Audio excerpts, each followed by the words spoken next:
Hey, what's going on, brothers of the BDL? And welcome to the Scottsdale Scorpions' first ever podcast. So let's jump right into this. Over the past offseason, there's been 6 trades in the BDL, all centered around one team, the Malibu Bay Bears, known from here on out as the Bears. After all these trades, the Bears have gone from one of the last place teams last year to probably one of the favorites going into the season this year. They have a net gain of around 200 runs, 70 home runs, 175 RBIs, 28 wins, and about 540 strikeouts. That's pretty impressive, Bears. So let's take a little closer look at these trades. I want to start with the last one that he made with the Killer Cars.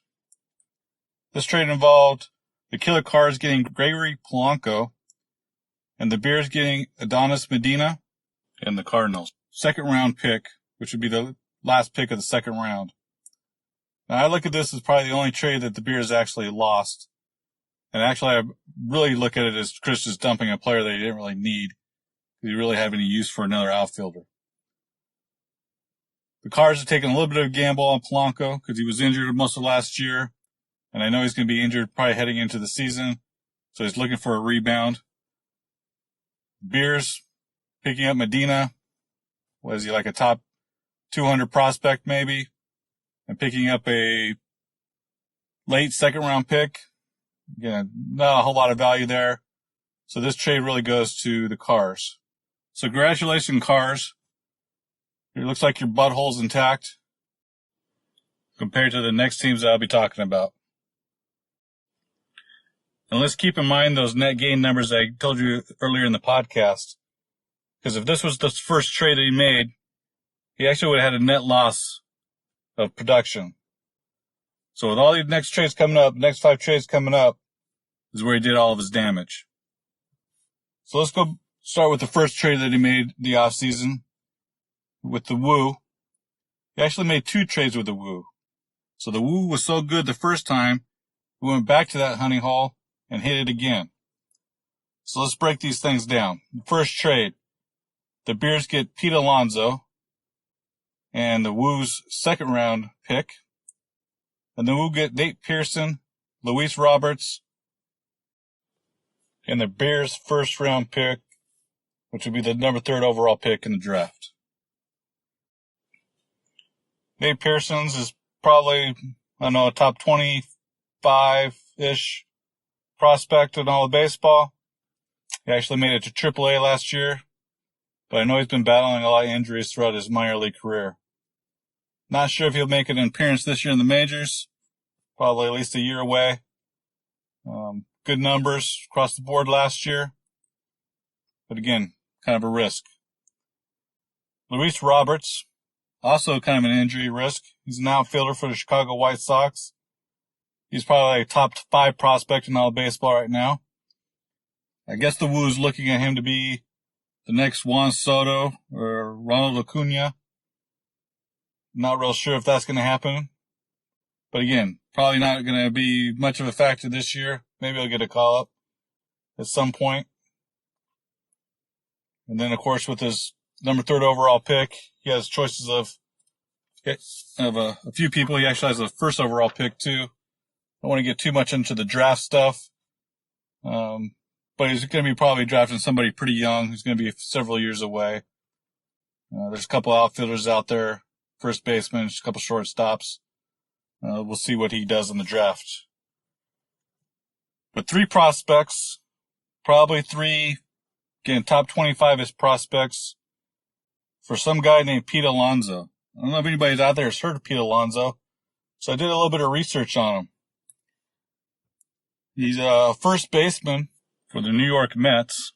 He happened to hit 55 home runs last year, had over 100 runs, about 120 RBIs, and he won the Rookie of the Year.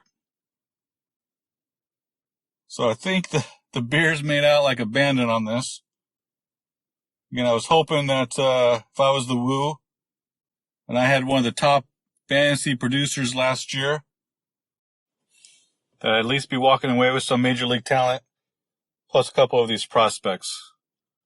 But I guess the 3 top prospects was all we was looking for his rebuild. So I hope these lottery tickets pan out for him. With the second trade that the Bears and the Woo made, it wasn't quite as bad for the Woo. So the Bears get Jake Odorizzi, starting pitcher for the Minnesota Twins. And the Woo gets 2 more prospects, Spencer Howard, starting pitcher for Philly, and Luis Garcia, the shortstop for Washington. But again, the Woo is looking at Spencer Howard, who's probably, I don't know, maybe also a top 40 prospect. Again, I don't think he's going to be relevant at all this year. And Luis Garcia, who's probably at the back end of a top 100. Again, I don't know if he's ever going to do anything. Jake Odorizzi, on the other hand, probably had his best year in the majors last year. Kind of a mid-level pitcher, back-end starting pitcher. Let's look at some of his numbers here. So he had 159 innings, 15 wins, 178 strikeouts, 3.15 ERA, 1.21 WHIP. Probably project somewhere around that again this year. Definitely an innings eater. So again, Bears made out like a bandit on this trade also for just a couple of prospects that are at least a year away. So all in all, Woo, hope you get well soon. I'm sure it was several weeks before you're able to sit down again. But let's move on to the next victims here.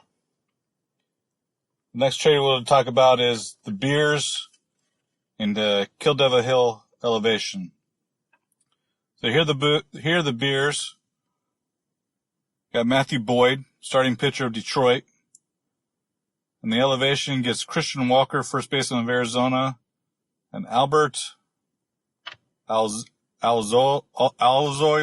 don't know how you say his last name, from the starting pitcher of Chicago Cubs. No one's really ever going to have to worry about saying the guy's last name because he's going to be irrelevant anyways. But let's take a little look at this. Again, the Chicago starting pitcher guy, he's probably around a 200-ish top prospect in baseball, 150-ish, somewhere in that range. Don't think he'll ever do anything in the majors. He'll probably just be a bullpen guy. I don't know. Again, I'm not impressed with him. Haven't really seen anything from him. Christian Walker, who's a journeyman first baseman, playing for the Diamondbacks. Again, he's just a placeholder right now for that team. That's not even that great of a team. So I'm not really expecting a whole lot of production out of him. Matt Boyd actually had a pretty good season last year. He had 185 innings, 9 wins, 238 Ks, 4.56 ERA. That was a little high. And 1.23 ERA. Pretty much expect the same thing this year. Definitely probably not the Ks as high, but definitely a serviceable starting pitcher for a journeyman first baseman and some starting pitcher that will never make the majors. Now, looking at this deal, I'm trying to figure out why the elevation would even do it. What of those 2 prospects, or 2 players, not prospects, but 2 players, was he even trying to fill? So you're thinking, okay, well, maybe he needs a first baseman.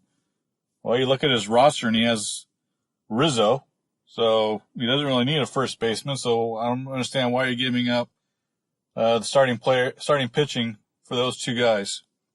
No, maybe you can respond back with what your thoughts are with that trade. But again, the Bears definitely made out on this end of the deal. Let's move on to the third trade that he made over the offseason. This one has a lot more pieces involved, so it starts getting a little confusing. But let's try to break it down. So the Bears get from the Crawford Cramps Mookie Betts, Aquino. I can't think of the guy's first name, but Aquino and Nicholas Castellanos. So 3 outfielders. And the Cramps get Christian Hera, second baseman Milwaukee, Joe Adell, who's probably the number 2 overall prospect in all of baseball, center fielder for the Angels. And I'm going to call it 4 first-round picks, even though I know one of them is the second round, but it's the first pick in the second round. So he gets 4 first-round picks. So let's break this down a little bit. Let's look at the Cramps side of it. So I thought I knew what the Cramps were trying to do here. He has excess number of outfielders, so he could trade those. But you would think, looking at his team, he would fill some holes, which would be starting pitching.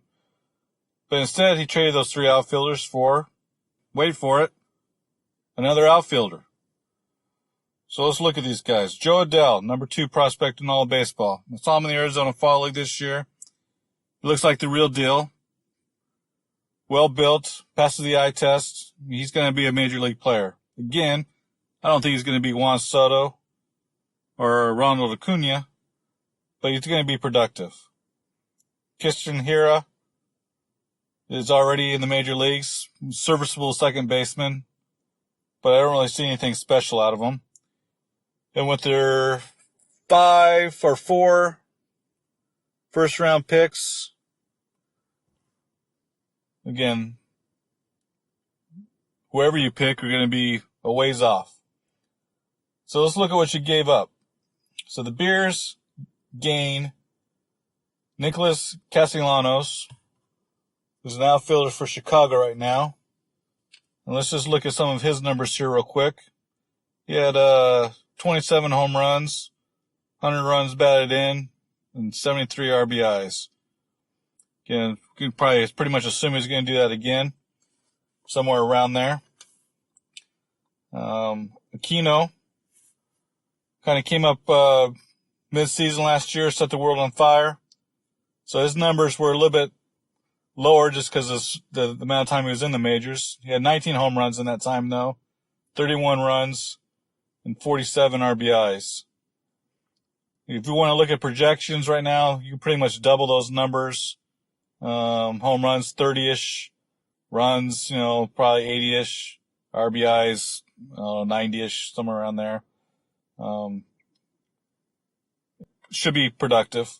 So then you have Mookie Betts. He's a top 10 fantasy player in all of baseball right now. Again, 30-ish home runs, over 100 runs, a little bit under 100 RBI. Again, Mookie Betts and all those other players, again, you should have just gotten a lot more, and you should have been able to fill some other holes there. So, again, another massive rape job by the Bears. Really not giving up any current productivity and getting 3 guys that can contribute to his team right now.